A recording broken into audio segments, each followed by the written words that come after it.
여러분, 제 이야기 좀 들어보시겠습니까? 이건 정말 억장이 무너지고 기가 막혀서 말이 안 나오는 얘기입니다.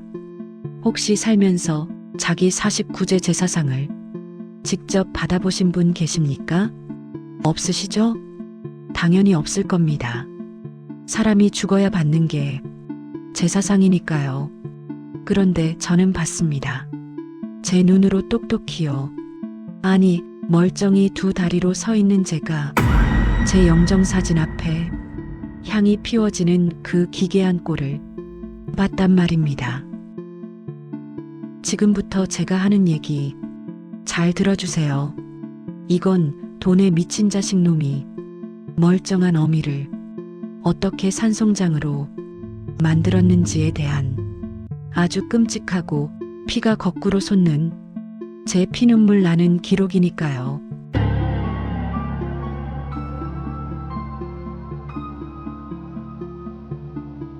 제 이름은 김현숙입니다. 시장통에서 30년 넘게 컵밥 장사를 했습니다. 새벽 4시부터 밤 12시까지 그 뜨거운 철판 앞에서 지지고 볶고 제 몸에서 기름 쩐내가 빠질 날이 없었습니다. 그렇게 손등은 화상 흉터로 뒤덮이고 무릎 연골이 다 닳도록 일해서 모은 돈으로 아파트 한 채 장만했습니다. 그 돈 저 쓰려고 모은 거 아닙니다. 금쪽 같은 내 아들 민재, 그 녀석이 안 죽고 번듯하게 살게 해주려고 입을 거 안 입고 먹을 거 안 먹어가며 모은 정말 제 핏물 같은 돈이었습니다.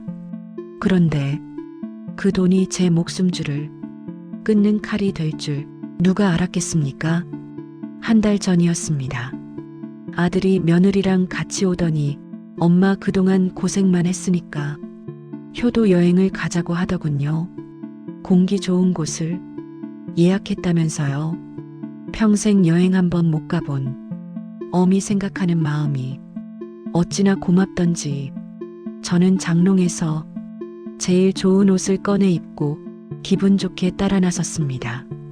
그런데 차가 산속 깊은 곳으로 들어가더니 웬 으스스한 건물 앞에 서는 겁니다. 창문마다 쇠창살이 박혀있는 정신병원이었습니다. 차 문이 열리자마자 덩치 큰 남자 둘이 제 양팔을 꺾어 끌어내리는데 순간 머릿속이 하얗게 변하더군요. 제가 차 창문을 두드리며 소리를 질렀습니다. 아들아, 이 사람들이 엄마를 잡아간다. 어떻게 된 거니? 제발 살려달라고요. 그런데 운전석에 앉아있던 제 아들이 어떻게 했는지 아십니까?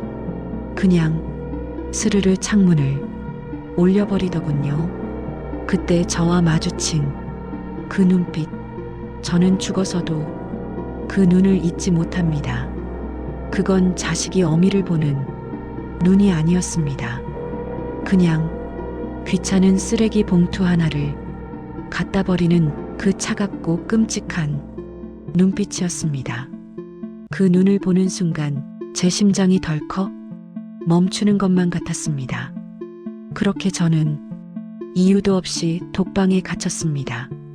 멀쩡한 사람을 치매 노인 만들어서 가두는 거 보호자 도장 하나면 식은 죽 먹기더군요. 반항하면 약을 먹여 재우고 소리치면 침대에 묶어놓고 매일 밤 옆방에서는 비명소리가 들리는데 정말 제가 미친 건지 세상이 미친 건지 분간이 안 갔습니다. 그렇게 짐승처럼 갇혀 있다가 어느 날 밤 병원에 불이 났습니다. 이때다 싶어 맨발로 산속을 뛰고 또 뛰었습니다. 가시에 찔려 피가 철철 나는데도 아픈 줄도 몰랐습니다. 잡히면 죽는다. 그 생각 하나뿐이었으니까요. 겨우겨우 도망쳐 나와서 그 거짓골을 하고 곧장 치안센터로 달려갔습니다. 아들이 저를 납치하고 정신병동에 감금시켰다고 울부짖었습니다. 경찰이 제 신원조회를 하기 위해 지문을 찍었는데 경찰이 사색이 되어 저를 쳐다보는 겁니다. 그러면서 하는 말이 전산상으로는 제가 이미 사망한 사람으로 나온다더군요. 사망이라니요.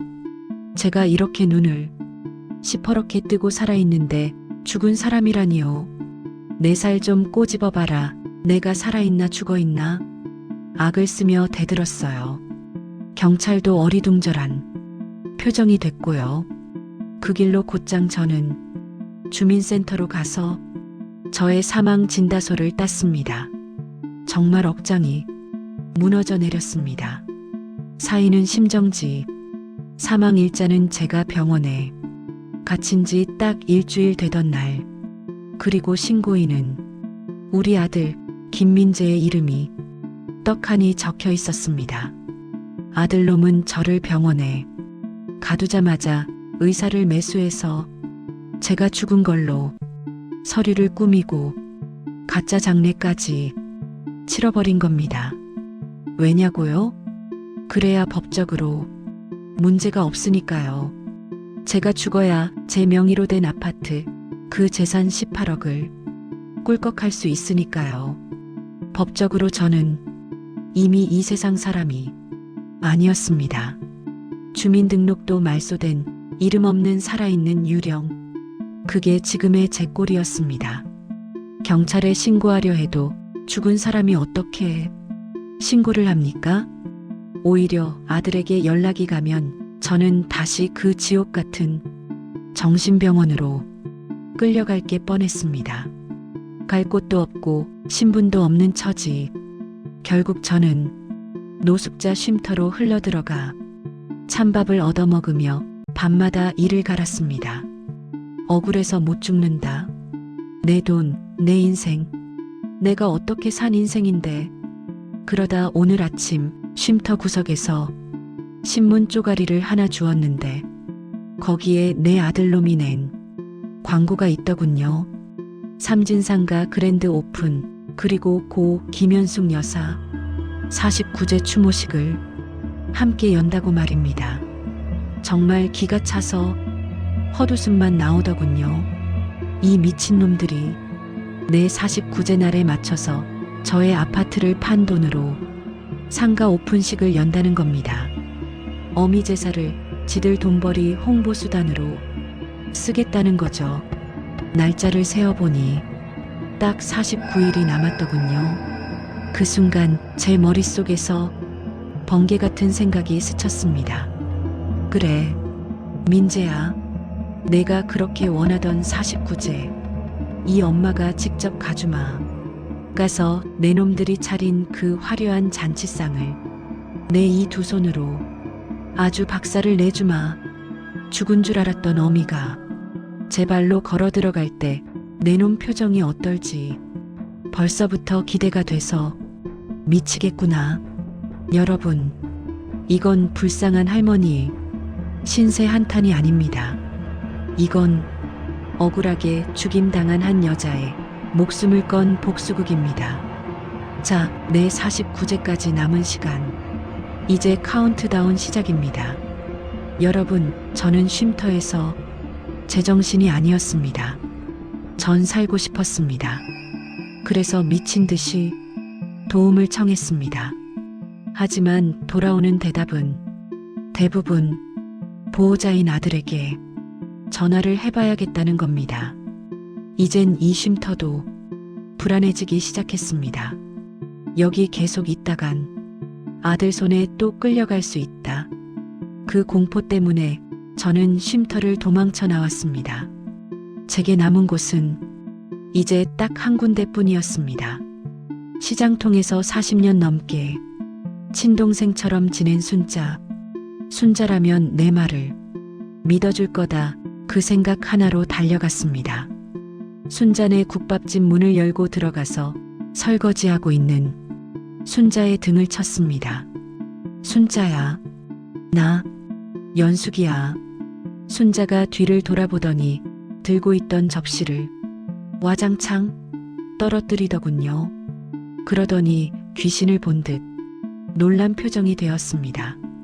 한참을 멍한 표정으로 있다가 제 손을 덥석 잡고 그 자리에 주저앉아 펑펑 우는 겁니다. 언니, 세상에 언니 살아있었어? 세상에 살아있었네. 유일하게 저를 알아봐주는 사람. 너무 안도가 돼서 저도 같이 붙들고 울었습니다. 그리고 사정했죠. 순자야, 민재 그놈이 날 병원에 가두고 죽은 걸로 꾸민 거야. 나갈 데가 없어. 나 좀 며칠만 숨겨다오. 그런데 제 말을 들은 순자의 눈빛이 흔들리더군요. 내 말을 안 믿어서가 아닙니다. 기가 막히다는 듯 입술을 파르르 떨며 이러는 겁니다. 언니, 나 진짜 꿈에도 몰랐어. 장례식장에서 민재가 어찌나 서럽게 울던지 상주 완장 차고 땅을 치며 기절할 때까지 우는데 사람들이 다 요새 저런 효자가 어디 있냐고 안타까워했어. 근데 그게 다 연기였다고? 그 말을 듣는데 소름이 쫙 끼치더군요.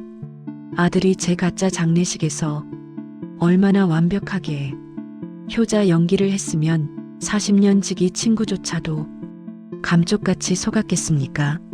저는 순자의 손을 잡고 말했습니다. 그래, 그놈이 그런 놈이다. 그러니까 순자야, 나 좀 도와주라.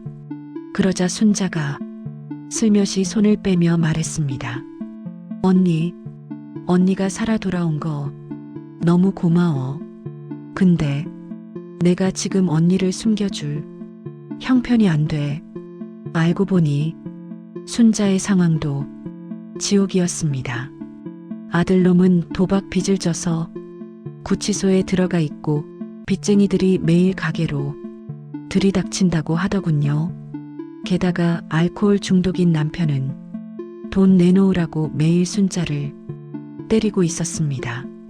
언니 미안해. 내가 언니 도와줘야 하는데 내 꼴이 이래서. 그래도 언니 살아있어서 진짜 다행이다. 내가 나중에 상황 좀 나아지면 꼭 도울게. 응? 그때였습니다. 가게 안쪽 방문이 쾅 열리더니 술에 쩐 순자 남편이 튀어나왔습니다. 이 여편네가 일 안 하고 어디서 웬거지 할망구랑 노닥거려 돈 안 벌어. 그러더니 다짜고짜 순자의 머리채를 휘어잡고 질질 끌고 들어가는 겁니다. 순자가 비명을 지르며 저를 쳐다보는데 그 눈빛이 언니 빨리 가. 여기 있으면 언니도 다쳐라고 말하고 있었습니다. 제가 해줄 수 있는 게 아무것도 없었습니다. 저도 쫓기는 신세라 남편한테 맡고 있는 친구를 구할 힘이 없었습니다. 가게 밖으로 쫓겨나듯 나오는데 안에서는 그릇 깨지는 소리와 순자의 비명소리가 들렸습니다.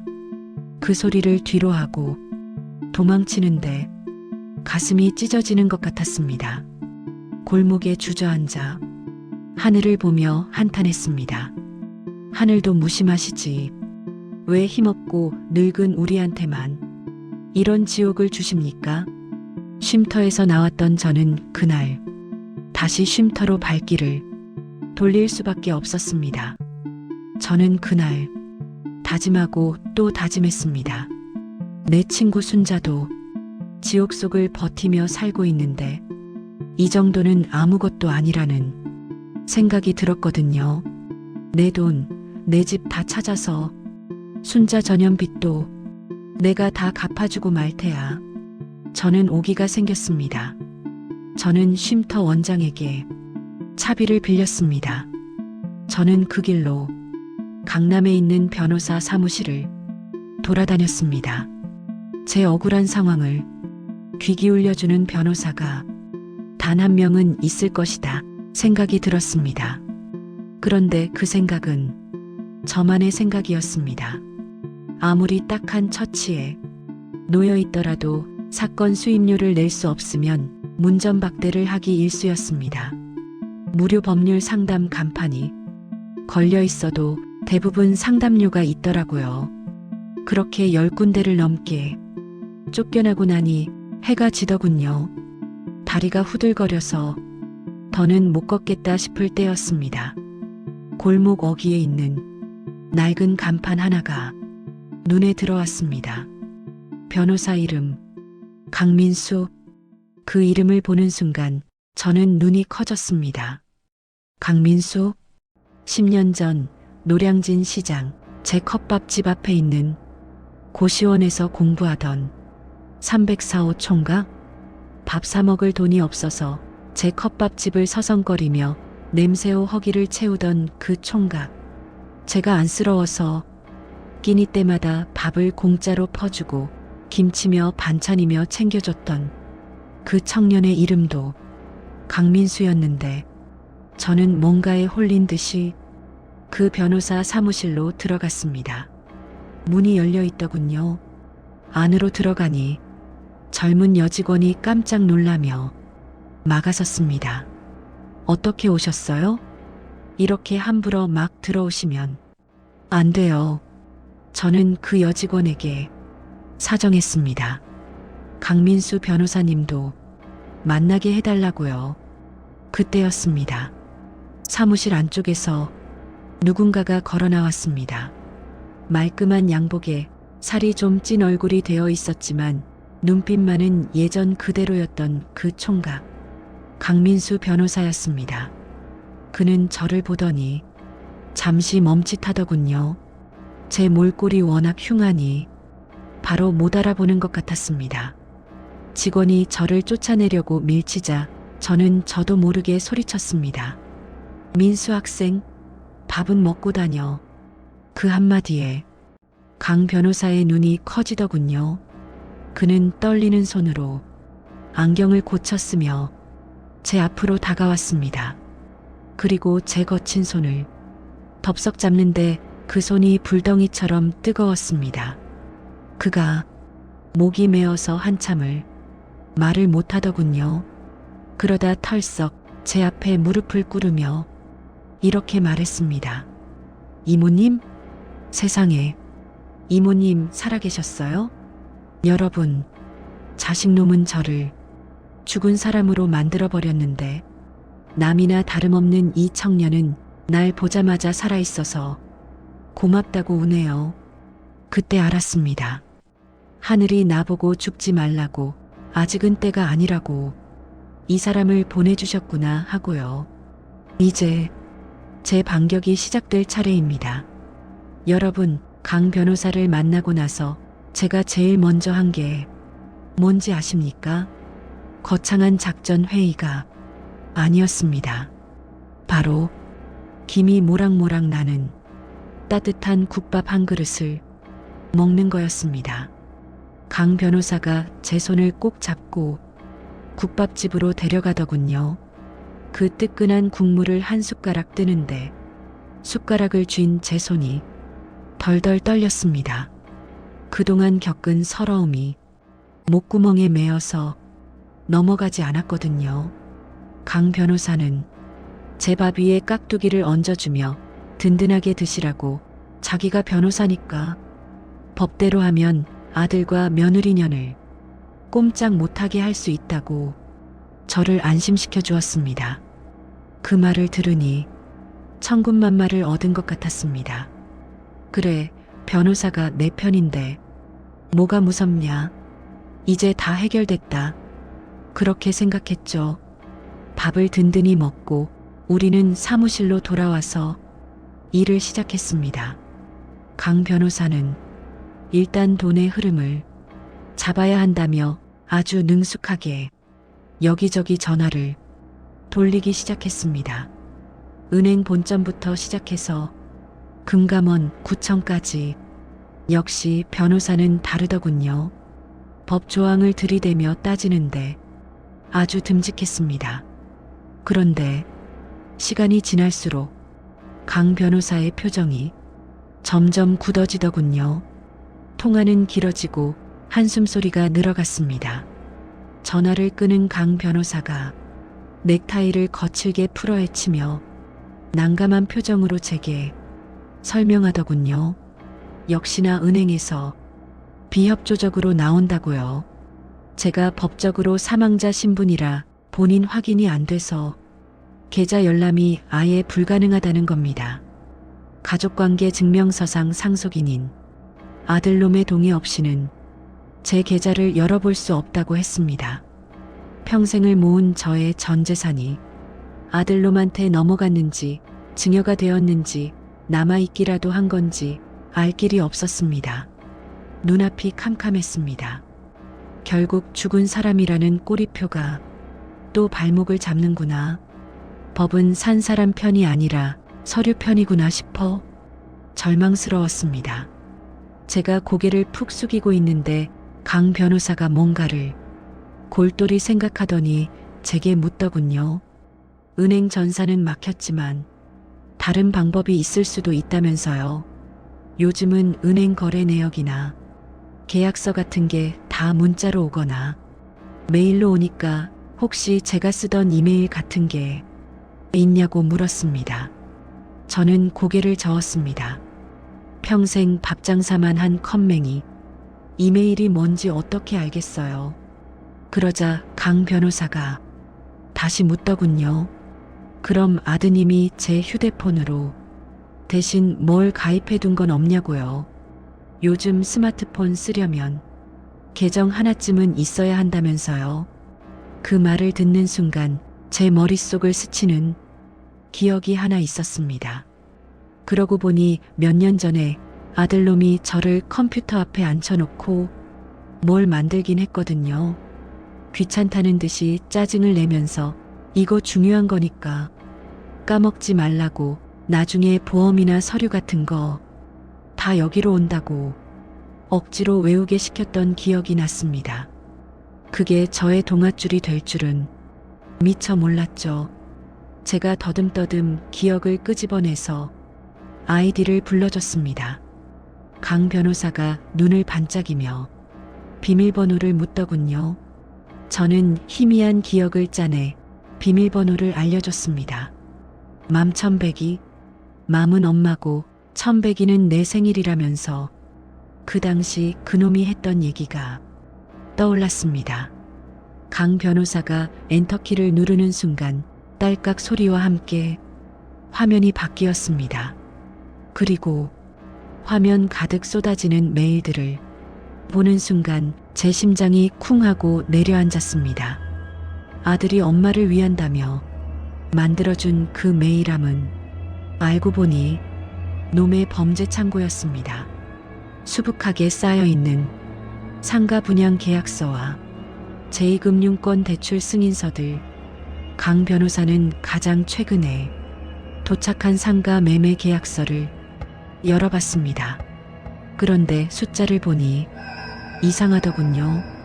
저의 아파트를 판 돈 18억으로 상가를 구입한 건 알겠는데 입지 좋은 건물이 18억밖에 안 한다는 게 저는 의아했습니다. 제가 의아해서 물어보니 서류를 훑어보던 강 변호사가 헛웃음을 터뜨리며 기막힌 사실을 알려주더군요. 이 18억으로 건물을 산 게 아니라고요. 이 돈은 이 건물이 계약금일 뿐이라고 했습니다. 강 변호사가 그 아래에 있는 대출 승인서를 보여주며 설명해 주는데 기가 차서 말이 안 나왔습니다. 계약금 18억 원을 걸고 제2금융권, 제3금융권까지 아주 영혼까지 끌어모아서 소위 말하는 풀대출을 받았더군요. 그리고는 저를 사망 처리한 거였습니다. 강 변호사가 혀를 내두르며 덧붙이더군요. 이 정도면 이자만 한 달에 몇 천만 원 나오는데 만약에 상가가 분양 안 돼서 목돈이 안 들어오면 바로 이자가 연체되고 몇 달 안가 파산될 거라고요. 그제야 아들놈의 검은 속내가 훤히 보였습니다. 신문에 저의 49제를 알린 이유를요. 아들놈은 수중에 현금이 한 푼도 없었던 겁니다. 상가 오픈식만 하면 사람들이 빈손으로 와서 밥만 먹고 가겠지만 49제를 겸한다고 하면 한국 사람 정서상 다들 두툼한 부조금 봉투를 들고 오지 않겠습니까?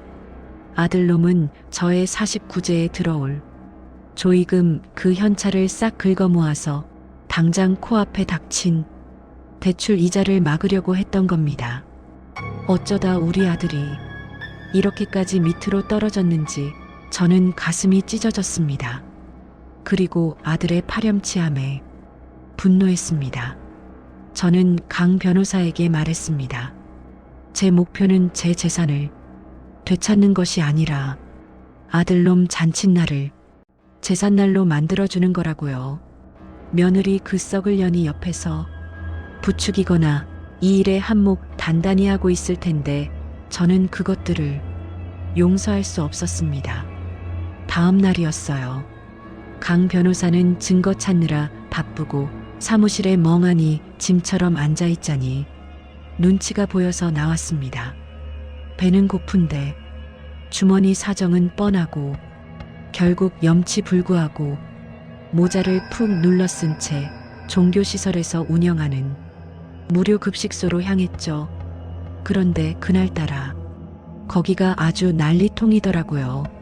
무슨 건설사 회장이라는 양반이 이미지 세탁 좀 해보겠다고 기자들 불러놓고 요란하게 밥차 봉사를 온 거였죠. 저는 속으로 참 유난 떤다. 혀를 차며 식판을 받아들고 줄 끝에 섰습니다. 바로 그때였습니다. 제 바로 옆에 낯익은 검은색 고급 세단이 서는 겁니다. 번호판 5882. 제 아들놈 차였습니다. 순간 심장이 덜컥 내려앉아서 들고 있던 식판을 놓칠 뻔했습니다. 저는 반사적으로 바로 옆에 쌓여있던 쌀포대 뒤로 몸을 던져 숨었습니다.